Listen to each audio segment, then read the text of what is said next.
सरसता। सच ही कहते हैं कि सहजता और सरलता में जो रस, निखार और सुंदरता है वो थोपी हुई थोथी बातों में नहीं। कभी कभी बनावट का लिबास हम इस कदर ओढ़ लेते हैं कि हमारी स्वाभाविकता की चमक भी खो जाती है और परिणाम भी हानिकारक ही ज़्यादा साबित होते हैं।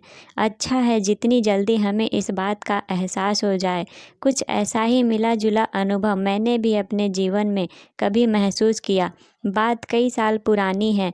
मेरे पापा ने मेरी शादी अमेरिका में अच्छी नौकरी में कार्यरत भले घर के लड़के से तय कर दी।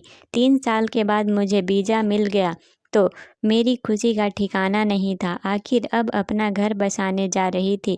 वीज़ा की खबर मिलते ही ये जल्दी ही मुझे लेने आ गए।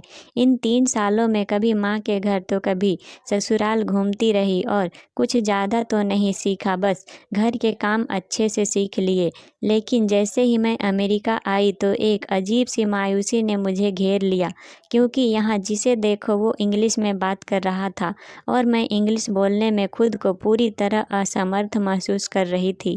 एक छोटे से कस्बे में पूरी शिक्षा हिंदी माध्यम से मैंने ग्रहण की। इंग्लिश तो जैसे परीक्षा देने तक ही सीमित थी और बोलने में थैंक यू, मेंशन नोट से आगे तो पूर्ण विराम था। और यहाँ तो जिसे देखो फर्राटे से बोल रहा था। यहाँ तक कि अपने देशीय के बीच बैठकर भी ज़्यादा इंग्लिश ही सुनने को मिलती थी। मुझे शुरू शुरू में बहुत घबराहट महसूस हुई। मैं अपने पति को वापस हिंदुस्तान चलने के लिए मजबूर करने लगी। वो मेरी बातों को बहुत हंसते थे, क्योंकि उन्हें शायद इस बात का एहसास था कि मुझे ऐसा देखने को मिल सकता है, इसलिए वो पूरी तरह से मुझे समझ रहे थे। मैंने धीरे धीरे इस बात को महसूस किया कि अपने बच्चों से बिल्कुल हिंदी में नहीं बात करते कि कहीं उनके बच्चे पिछड़ न जाए। खैर कुछ ही सालों में परिवार बना और 2 सुंदर बच्चों के हम माता पिता बन गए। मैं अपनी गृहस्थी संभालने में व्यस्त हो गई। बाकी सब बातों की तरफ से मेरा ध्यान हट गया। लेकिन जैसे ही बच्चों ने बात करना शुरू किया तो वे हिंदी में हमसे बात करते।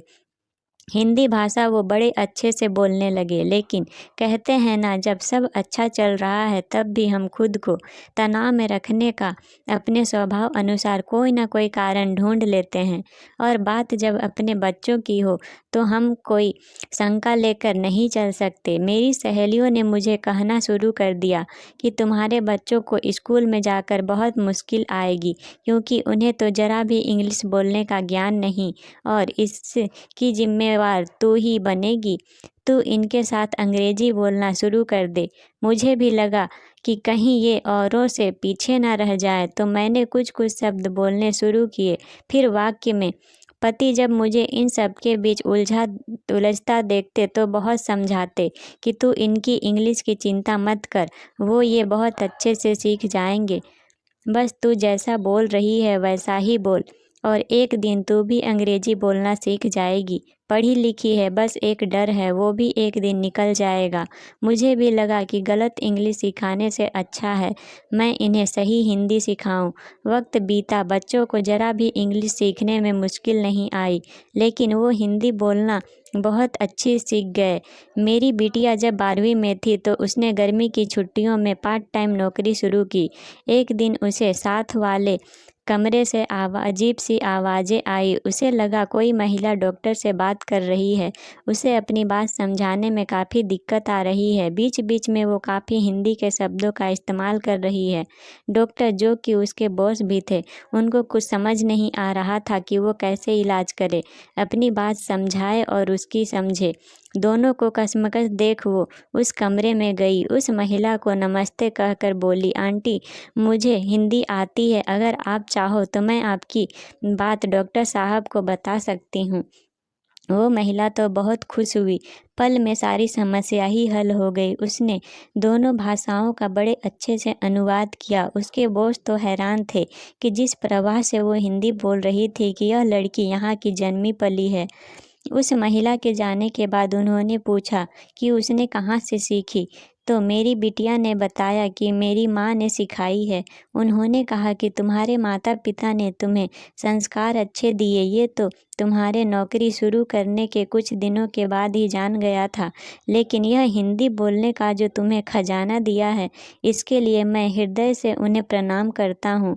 फिर उन्होंने सारे स्टाफ के लिए लंच मंगवाया और हमारी बिटिया की इस काबिलियत की सबके सामने बहुत तारीफ़ की।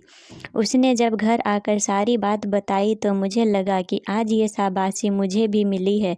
जिस सरसता को मैं अपनी कमी समझकर कोसती थी, आज वही मेरी बिटिया के लिए सम्मान लेकर आई। अब तो मेरा भी डर निकल गया। नौकरी करते करते मैं भी काफ़ी अच्छी अंग्रेजी बोलना सीख गई हूँ, लेकिन अपने लोगों के बीच में बैठकर मैं आज भी पूरी हिंदी ही बोलती हूँ और अब तो कभी कभार थोड़ा बहुत लिख भी लेती हूँ।